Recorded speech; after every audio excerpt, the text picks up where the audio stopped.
Welcome to the fifth kind. They will mingle with humans and drive them into all manner of recklessness and crime, into wars and theft and frauds, and all things hostile to the bodies and souls of human beings. I believe that what Hermes foretold in this 2,000-year-old text, we're living through right now.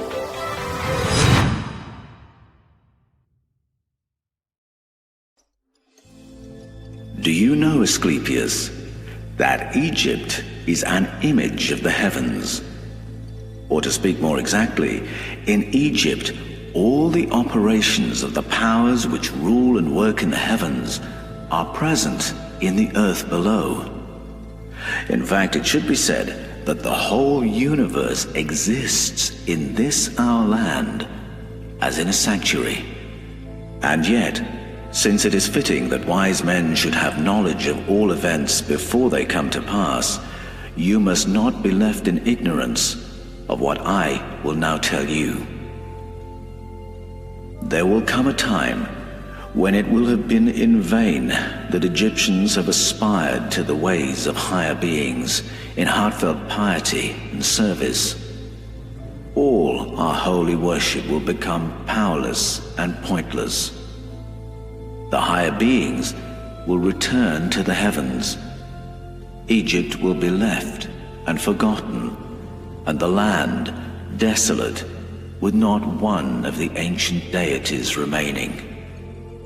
O Egypt, Egypt, of thy religion nothing will remain but an empty tale, which in time even your own people will not believe.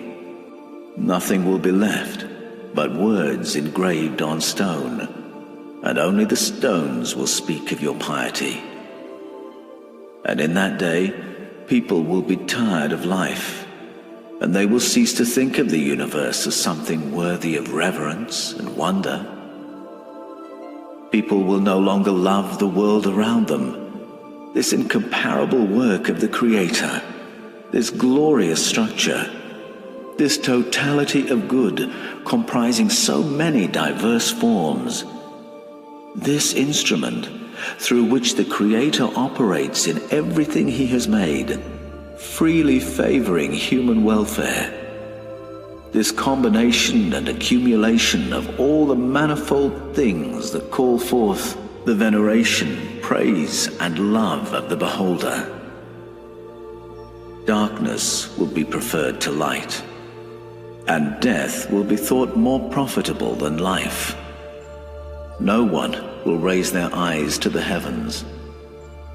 Good, spiritual people, seekers of truth, will be considered insane. The vulgar and careless will be considered wise.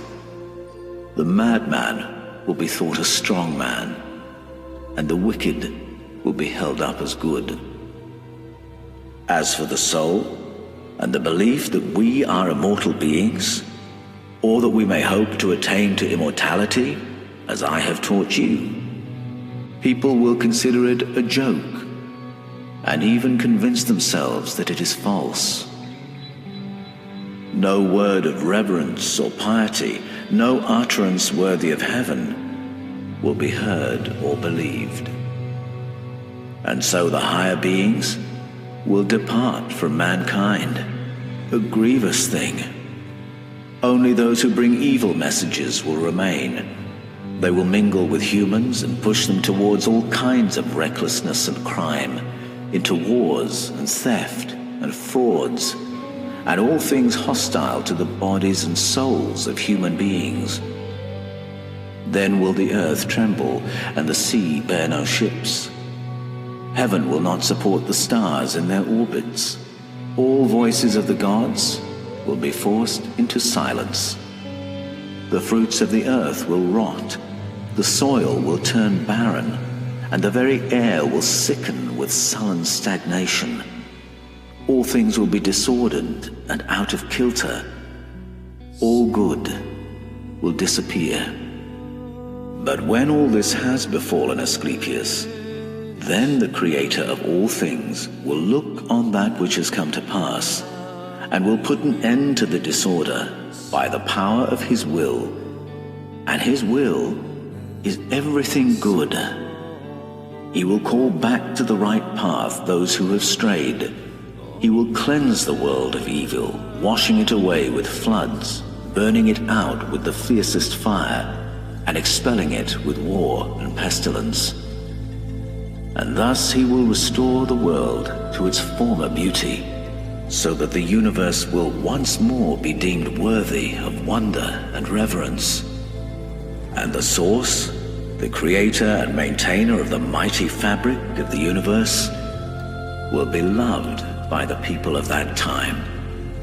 Their lives will resound with continuous songs of thankfulness and blessing. Such is the new birth of the cosmos, a making again of all things good, a pure and awe-inspiring restoration of all nature, all to unfold in the passage of time by the eternal will of the Creator.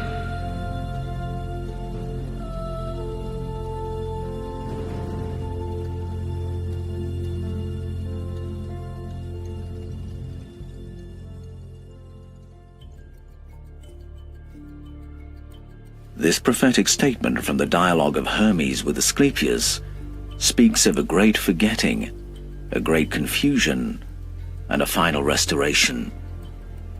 The character Hermes laments the forgetting of a culture, a civilization, and all the advanced knowledge and human development that it held. In its current form, the body of Hermetic texts dates from the 2nd to the 3rd century of the Common Era, having been found in Latin and Greek translations, and the influences of Greek thought fill the pages of the Hermetic documents. Yet the text itself laments the loss of the wisdom of ancient Egypt. Students of ancient narratives have long noted the association of the Greek figure of Hermes with the Egyptian figure of Thoth. In the lament of Hermes to Asclepius, the focus on Egyptian knowledge suddenly came into sharper focus when in 1945 the Nag Hammadi texts were discovered in Egypt. Among them, a copy of the Hermetic texts written in Coptic, hinting at an ancient Egyptian source.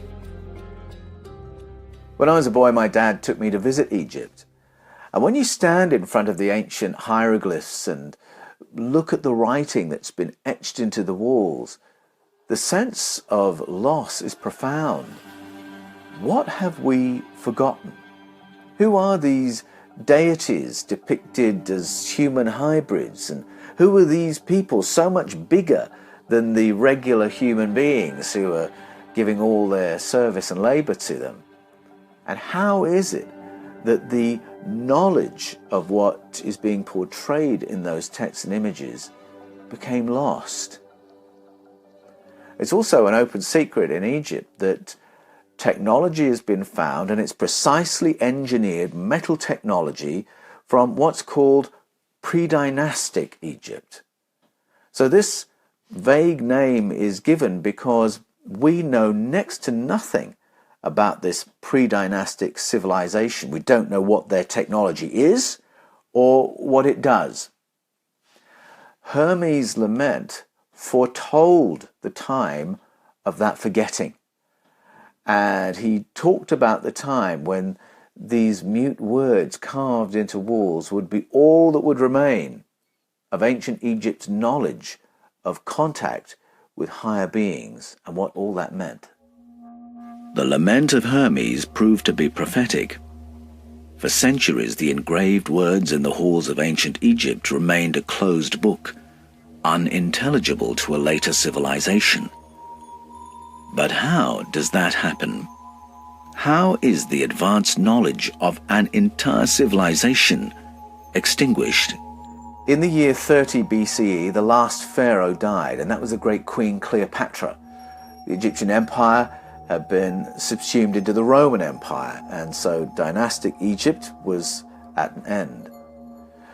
4 centuries later, in 381 AD, the Roman Emperor Theodosius in an amazingly ambitious attempt to control the thinking of every subject in the empire, passed a law to ban all pagan religion. And what that meant was that every ancestral memory, every ancient narrative, every indigenous mythology had to be extinguished. Every priesthood, every esoteric sect had to be shut down.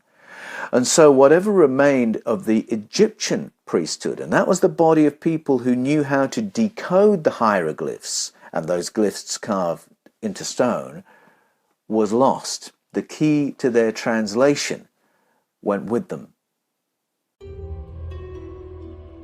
The forgetting was even worse than the lament of Hermes had predicted.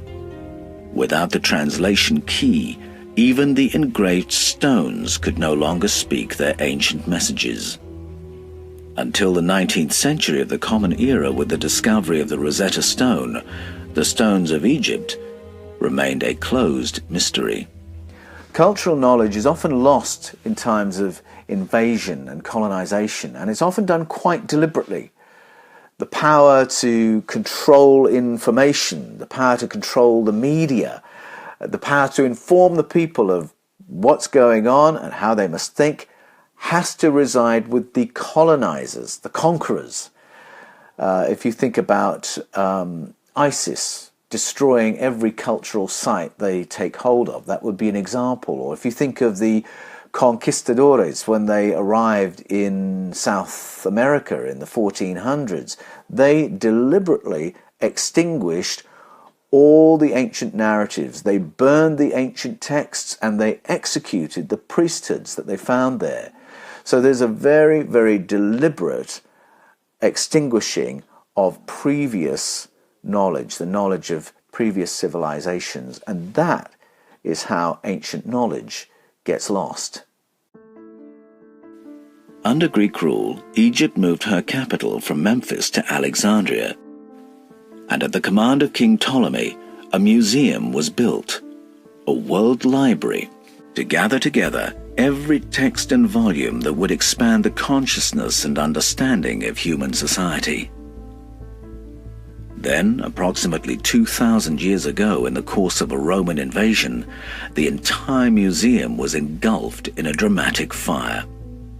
It was a conflagration that took with it nearly 1 million scrolls, the wisdom of Greek, Arabic, and Pythagorean writers, writings from Assyria, Iran, India, and other ancient sources.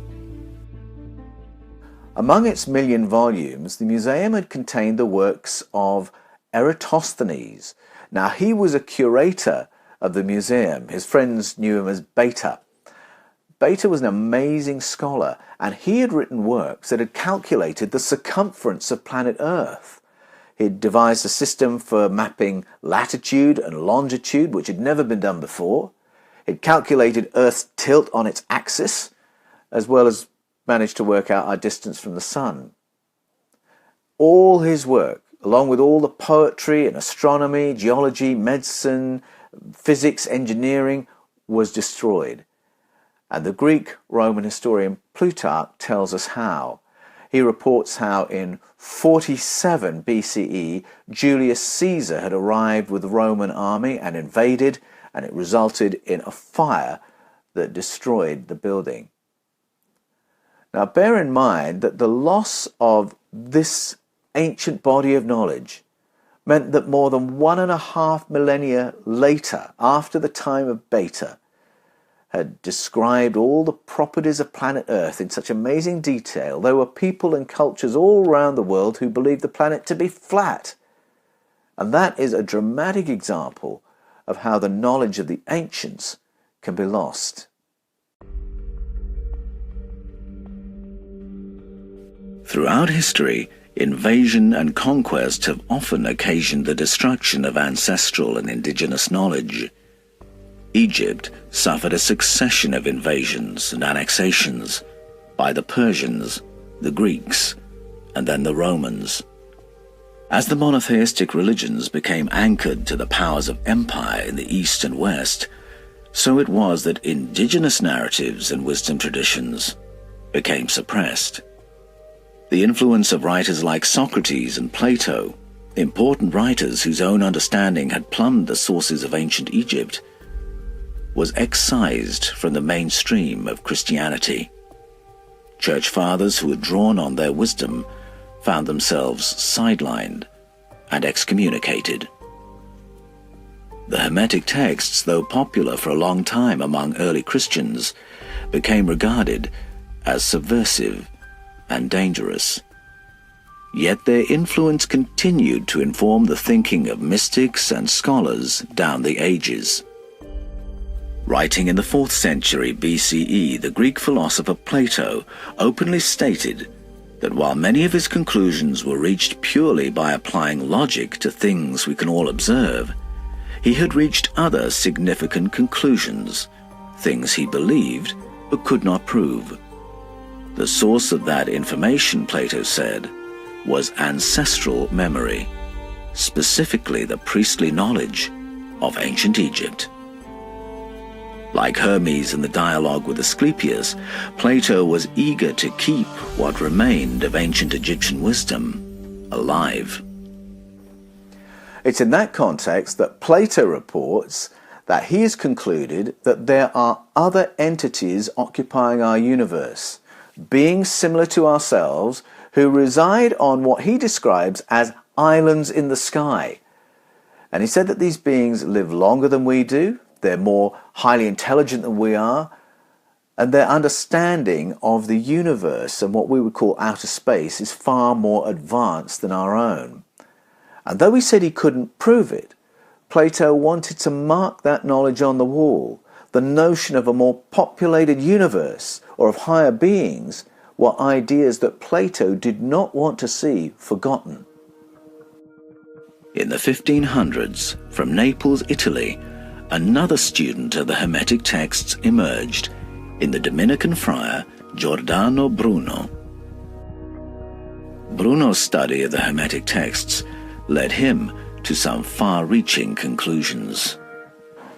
As a Dominican friar, Giordano Bruno was a devoted scholar, and from his study of the Hermetic texts, Bruno concluded, just as Plato had done 2,000 years before, that we are not alone in the universe, that there are other entities populating the cosmos, and that other planets in our galaxy may be home to extraterrestrial civilizations. Well, unfortunately, he fell foul of the Roman Catholic Church, and in 1600, the Inquisition decided to send the world a signal that such conclusions had no place in Catholic Christianity. And so they executed this poor Dominican friar, Giordano Bruno, and they made a public show of it by burning him to death in a public square. That's a very forceful way of ensuring that ancient memory gets forgotten. In the dialogue with Asclepius, the character of Hermes laments the forgetting of Egypt's deities, these higher beings depicted in human-like and hybrid forms. By contrast, in the Bible, the successive leaders Moses and Joshua instructed the people to forget the other higher beings, the Elohim, the powerful ones. In the Bible, there's a very deliberate kind of forgetting that we see written into the narrative. The Ten Commandments famously begins with a command to serve no other Elohim, no other powerful ones. Serve only Yahweh. And then follows an instruction not to depict anything they've seen on earth or in the heavens. So don't serve them, don't bow down to them, don't even depict them. The memory of these other entities has to be excised absolutely. And then in the book of Joshua, we're told that Joshua, who's the successor to Moses, calls upon the Hebrew people to never again serve the powerful ones of Abraham and Sarah's ancestral culture, and that's the culture of the Sumerians. Do not serve the powerful ones of your Sumerian heritage or the powerful ones of Egypt. Again, there's this forgetting being enforced. The memory of higher beings, what the Sumerians indicated as sky people, had to be written out of the story. And similarly, the Egyptian memory of higher beings had to be forgotten. And that's why Theodosius, seeing himself as a Christian emperor in the vein of a Moses or a Joshua, illegalized these memories and banned the narratives that kept them alive. When Plato referred to the knowledge of higher beings, including these others who live on islands in the sky with all their advanced knowledge of the cosmos, it's interesting to me that he appeals on the one hand to information gathered through altered states of consciousness, and on the other to the lost canon of ancient Egyptian memory. By citing that knowledge, he makes it clear that the story of a more populous universe is one that Plato wanted remembered. He did not want that knowledge to remain buried and forgotten. The character Hermes laments the dying of a culture. He says, "Darkness will be preferred to light, and death will be thought more profitable than life. No one will raise their eyes to the heavens. Good people, spiritual people, seekers of truth, will be considered insane. The vulgar and careless will be considered wise. The madman will be thought a strong man, and the wicked held up as good. Only those who bring evil messages will remain. They will mingle with humans and drive them into all manner of recklessness and crime, into wars and theft and frauds, and all things hostile to the bodies and souls of human beings." If you think of the wars being prosecuted by the world's powers even as we speak, or think of government corruption, the gravy trains, the big bank bailouts, the theft and hoarding of wealth from the 99% by the 1%, or consider the brutalization of our politics and the polarization and dumbing down that we're seeing right now of public conversation. If you think about our veneration of wealth, or how we gaze in adoration at the 1%, and at the same time lower all our compassion towards the poor, to refugees, to anyone more needy or more desperate than ourselves, can any of us look at these things in our world right now and not see that what Hermes forewarned is happening before our eyes? Yet the lament of Hermes does not leave the reader to despair. His dialogue with Asclepius ends with words of hope and promise. After the war and pestilence, after the fire and flood, the Creator will rebirth the creation. Nature itself gets healed, and love and wonder restored, because over and above all human affairs, above and beyond every messenger or deity or higher being, the Creator is everything good, freely favoring human welfare, Hermes says. Walter Scott's famous translation of the Hermetic text uses the traditional language of gods and angels, but I think after another 2 millennia of religion, it can sometimes be more helpful to demystify some of that language and realize that these texts are speaking about what we might call higher beings and messengers from other realms. Hermes' hope is in a cosmic power, a conscious presence in the very fabric of space. He calls it the mighty fabric. It's a presence of goodness and love for humanity that operates through everything in the universe as we perceive it.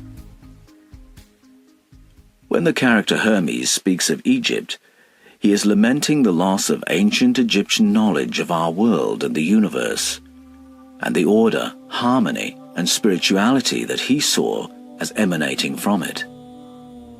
But Egypt also serves Hermes as a metaphor for this world, the observable realm. Hermes is saying that all that we see on earth is a projection or likeness of another realm that we cannot see. The whole universe, he says, is contained in microcosm, in things we can study on earth. And that is cutting-edge science. That's something quantum researchers are telling us today.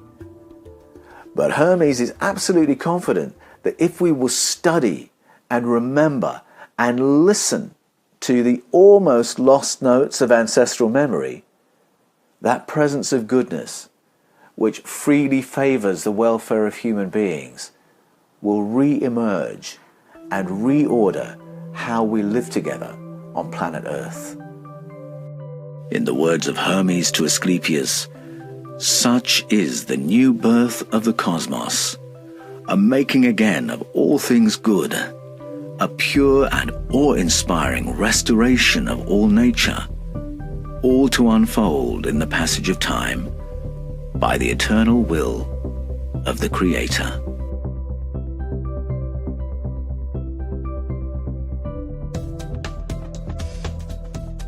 Thank you for watching The Fifth Kind. We hope you enjoyed this thought-provoking program. With ever-changing algorithms, updates, and censorship regulations on YouTube, this video and others like it could soon become much harder to find. If you like our work, and you'd like to know whenever we publish our latest videos, it's really important that you click the bell icon and turn on channel notifications just next to the subscribe button. Also, please like and share this video and help make sure this type of content stays around and is available for others who may be seeking it. Thanks for watching The Fifth Kind. This video is in association with Paul Wallace.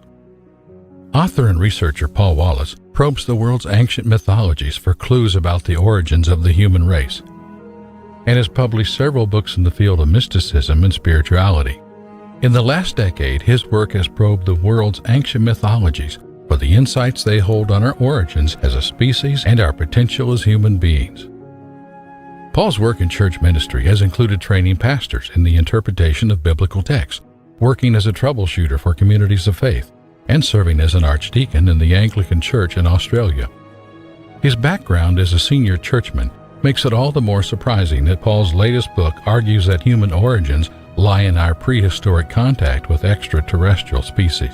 Go to www.paulanthonywallace.com for information about Paul and his books. You can find Paul on the Paul Wallace channel on YouTube, also linked below.